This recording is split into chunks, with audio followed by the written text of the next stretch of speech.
존재들이고, 그래서 인간이에요. 인간이면서 인간보다는 이제 얼떨한 능력을 가지고 있지만 어쨌든 원류들보다는 강하지 않아서, 그래서 이들은 이제 온갖 무기로 그 핸디캡을 극복하려고 하는 거죠. 그럼 최초의 이 그 유니버스를 어떤 구상하신 계기라던가 혹은 그게 조금 더 그 발전하게 된 어떤 지점 이런 것들 좀 혹시 있으실까요? 이게 좀 어떻게 보면 마녀 1편 이후에 또 낙원의 밤이라는 또 다른 작품까지도 있었기 때문에 그 사이에 어떤 식으로 조금 구체화되고 발전됐는지도 조금 좀 개인적으로 좀 궁금했습니다. 사실 이게 이야기의 시작은 굉장히 이제 오래 전에 생각을 했던 거고, 근데 물론 이게 많이들 아시겠지만 요즘 시국이지만 다들 아시니까 말씀드리자면 네, 일본 애니메이션의 영향을 많이 받았습니다. 제가 고등학교를 다니고 대학을 다니고 이럴 때 이제 제가 그쵸, 일본 애니메이션이나 만화나 그리고 그때 이제 홍콩 영화들이나 이런 거에 거의 덕후였어가지고 그런 쪽에 영향을 많이 받은 건 사실이고요. 그리고 이제 그 안에서 이제 생각을 좀 많이 했죠. 제가 또 군대에 또 오래 있었거든요. 네, 제가 또 군에 오래 있으면서 사상 교수.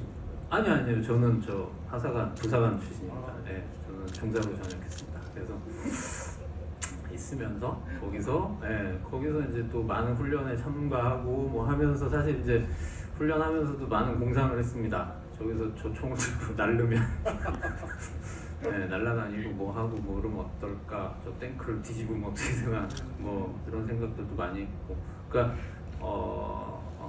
이게 그러한 영화들이나 만화들이 공통적으로 가지고 있는 게, 그러니까 인간이 가지고 있는 능력을 벗어나는 능력, 초인들에 대한 이야기들이 많잖아요.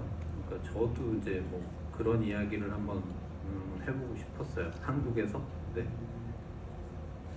네, 감독님께서 어떤 그 유니버스와 그 유니언의 존재 같은 것들 얘기해 주셨는데, 그러면 그 배우 입장에서는 사실 이제 감독이라고 하는 사람이 구상하고 있는 어떤 그런 세계라든가 유니버스를 사실은 이 영화에 참여하게 되면서 서로 대화를 나누면서 이해하게 되는 건데, 어쨌건 조연이라고 하는 캐릭터가 유니언이고, 그리고 이 조연이라고 하는 캐릭터가 가지고 있는 비중이랄까, 이 작품 속에서 개인적인 시간도 저는 굉장히 좀 눈에 띄었어요. 그러니까 사실 되게 사소한 것일 수도 있는데 굉장히 이렇게 술을 많이 마신다던가, 습관적으로 거의 작전을 수행하고 거의 위스키를 벌컥벌컥 마신다던가, 이런 것들을 보면 사실은 저런 설정 하나하나 자체가 다 감독님과 어떤 대화 속에서 나온 것일 거라는 생각이 들고, 이 연기하는 배우도 이 유니언이라고 하는 존재나 이 레벨에 대해서 어느 정도까지 조금 인지하고 계실까, 그런 것들까지 조금 저는 궁금하더라고요. 일단 미스터 최랑 같은 그 조연이도 같은 분류고, 미스터 최보다는 어느 정도 더 능력이 뛰어나다고 생각을 했어요. 그리고 미스터 최 대사나 저랑 장과 톰의 대사로만 생각해도 뭔가 초인간주의자들한테 뭔가 상처도 많이 받고 거기서 오는 분노가 되게 많은 것 같아요. 그래서 그 사람들한테는 되게 냉정하고 그냥 머리를 쏴 죽일 만큼 냉철한 모습을 보이다가 어느 정도 이제 톰이든 다른 민간인이든 좀 더 그때는 인간적인 모습이라든지 민간인을 절대 건들지 않는다는 뭔가 사명감도 있고, 그런 모습이 좀 더 다른 인물들과는 다르게 입체적이라고 해야 할까? 네, 그게 가장 조연의 매력인 것 같아요.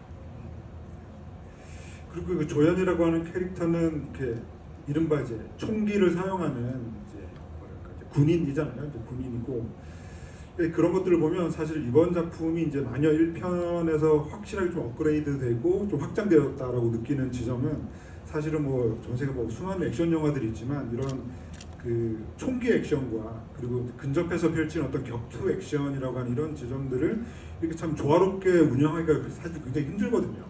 근데 이제 마녀2 같은 경우에는 사실 1편하고 비교해 보면 사실 좀 좁은 공간에서 이제 열려진 공간에서 펼치는 액션들이 많고, 그리고 말씀드린 것처럼 그런 되게 이른바 그 총기 액션과 이런 근접한 격투 액션들이 사실은 되게 조화롭게 이렇게 있어서 사실은 그 2편에서의 어떤 액션의 어떤 운영의 어떤 비전이라 그럴까 이런 것들이 어느 정도까지 좀 생각하셨나 궁금해지면서 그럼 또 역시 또 3편에서는 어느 정도까지 나아갈까 이런 궁금증도 생기거든요. 네, 일단 뭐 컨셉 자체를 1편이 너무 한정된 공간, 좁은 공간에서 일어났던 액션들이어가지고 2편 액션은 이제 넓은 공간에서 하는 액션, 허공에서 하는 액션을 조금 하고 싶었어요. 뭐라 그래야 되지?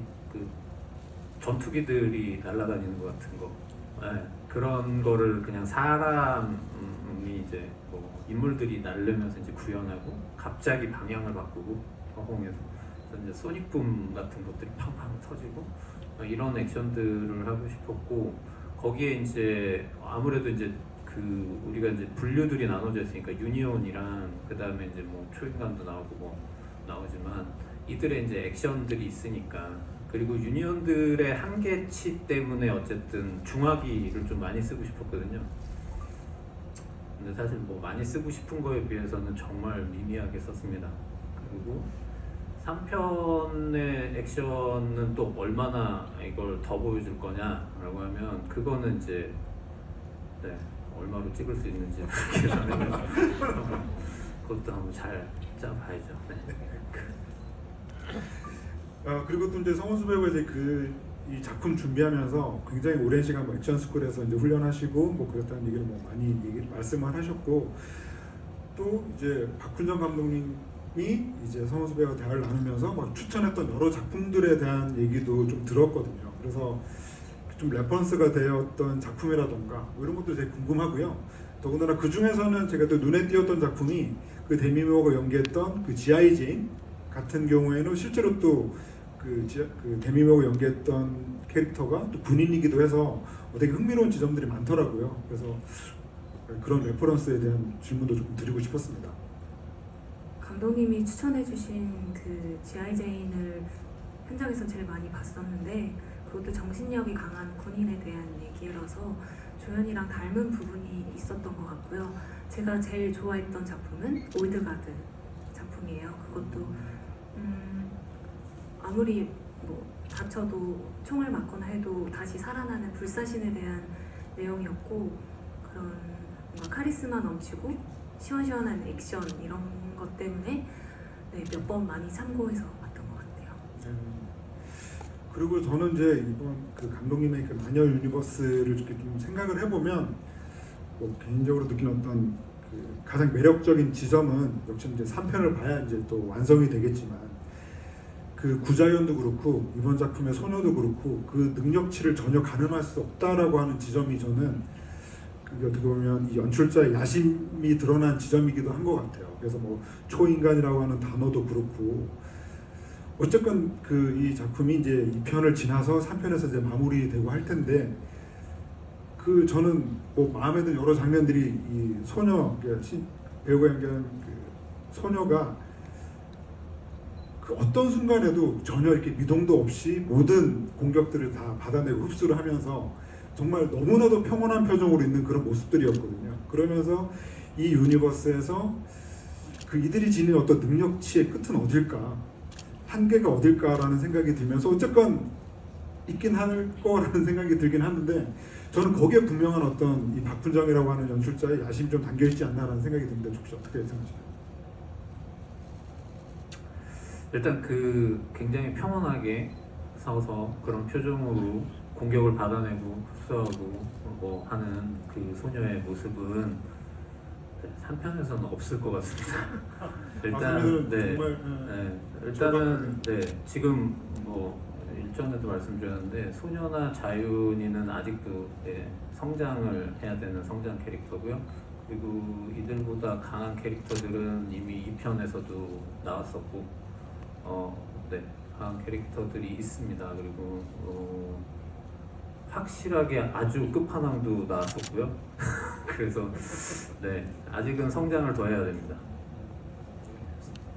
그리고 제가 오늘 이렇게 GV 여기 이제 거기 앉으니까 이제 느껴지는 게 사실 코로나 팬데믹 이후에 이제 극장을 찾는 관객이 급감하라고 잘 없다가 사실 몇몇